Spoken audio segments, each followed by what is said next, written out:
Hey y'all, welcome back to At Work with the Ready. I'm Rodney Evans, and that guy over there is Sam Spurlin. Hello, hello. We are trying something new this week. You already know that we love answering your questions, and we usually do a pile of them in one big quarterly Ask Us Anything episode. But we've been getting more and more questions as we've been getting more and more listeners, and we want to get you more answers faster. So, on the weeks we don't drop a full-length episode, we're going to be dropping a mini-sode where we answer one of your really interesting, very thought-provoking questions that we also feel like we have a good answer to, and hopefully we'll be able to help you out a bit. Sam, what's this week's question? All right. This week's question is about unfavorable peer feedback in 360s. And the question is, as OD and change consultants, how can we best address this, especially when we're trying to foster support among leaders at the level under the CEO? So, this level of directs to the CEO can always be a bit of a Hunger Games.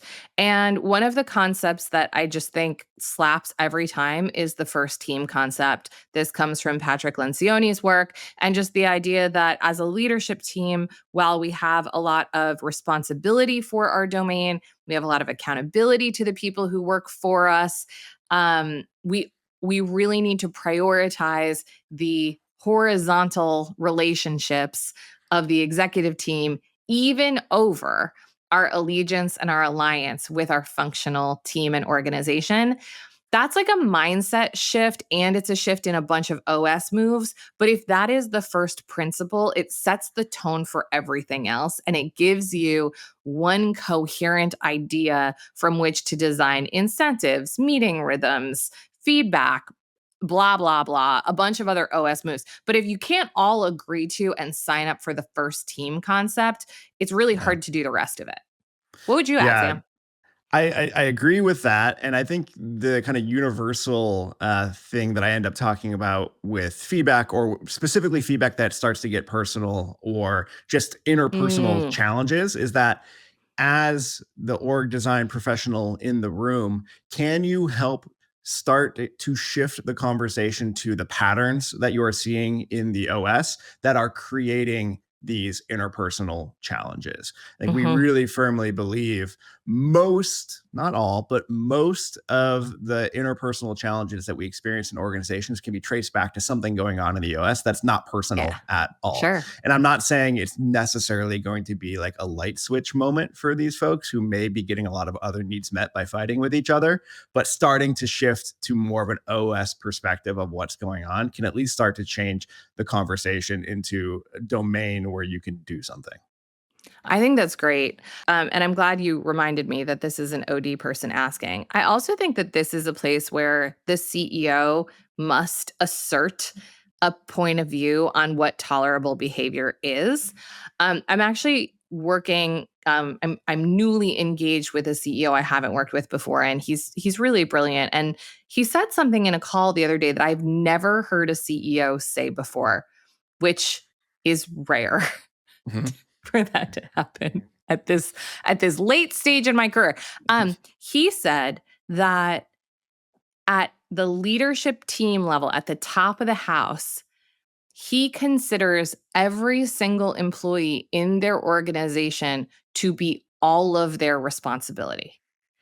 So basically, if the sales leader, if the chief revenue officer is saying that their HR business partner is failing, this CEO's POV is like, that's just as much your problem as it is the CHRO's problem, because Yeah. all of the employees are our problem, quote unquote. And I just thought that that was a really cool reframe, because the competition at this level tends to really infect and percolate all the way through the organization.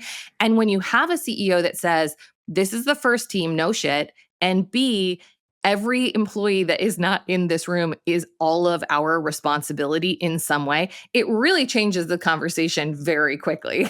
Yeah, I love that. And I think it's connected to the last thing that I was going to offer on this, is that I would be thinking really carefully about what are the incentive structures that are letting people feel like that they can Hunger Game each other instead Yeah. of focusing on the outcomes that we can only achieve if we all have our shit together. And if Right. my bonus really kind of depends on other parts of the organization also being really high functioning, I'm probably going to spend less time fighting with them and more time trying to figure out how I can bring them along or help in whatever way that I can. I agree, Sam. And I think that, incentives at this level shouldn't be so individualistic. They should be Yeah. tied to company outcomes. I think it's very difficult at this level to have single person ownership over a metric. I just Yeah. think, like, at the very top of the house, there is very little, it's like that's like putting like regrettable attrition on the HR person. It's like, well, guess what? Yeah. The managers that people are leaving don't report into HR. It's like these Yeah. are team sports. And I think the incentive piece is one piece to look at. The metrics and shared work and shared accountability is a piece to look at. But I also think that there is something that is too pervasive in our culture generally, but very, very typical at the top of the house, which is just zero sum thinking. Sure. And that's just the idea that, like, for me to get more, you have to get less. And Yeah. in most organizations, especially in the C-suite, that's just not true. Usually what is Yeah. the most true is that if the organization is performing, all of us are going to enjoy higher dividends, better bonuses, better retention, more opportunities outside of the building. Like just getting into the headspace of, like, are we really competitors here? We're really not. Like, we're Yeah. really just not. Frankly, I don't see enough CEOs like setting that tone. And I think that the work starts there. And so depending on, your relationship with the CEO that we're talking about here, having the conversation of, like, the CEO having really strong individual relationships with everybody, and every one of their directs comparing those relationships, paying attention to who gets more time, paying attention to who gets shut down more. That's not helpful. So I think it really starts with the CEO not creating too much of, like, one to one to one to one to one across the thing, and really being like, this is a team. We play like a Yeah. team. We win or lose like a team. The sport is a team sport. And I am, like, maybe I'm the captain, but, like, Sure. this is the move. And so to whatever extent you can have that conversation, my general feeling is most CEOs believe that. They just sometimes have habits that don't reinforce that. That's it for this mini episode. And if you've got a question you'd like us to tackle in either an upcoming full episode or maybe one of these mini episodes, send it our way to podcast@theready.com.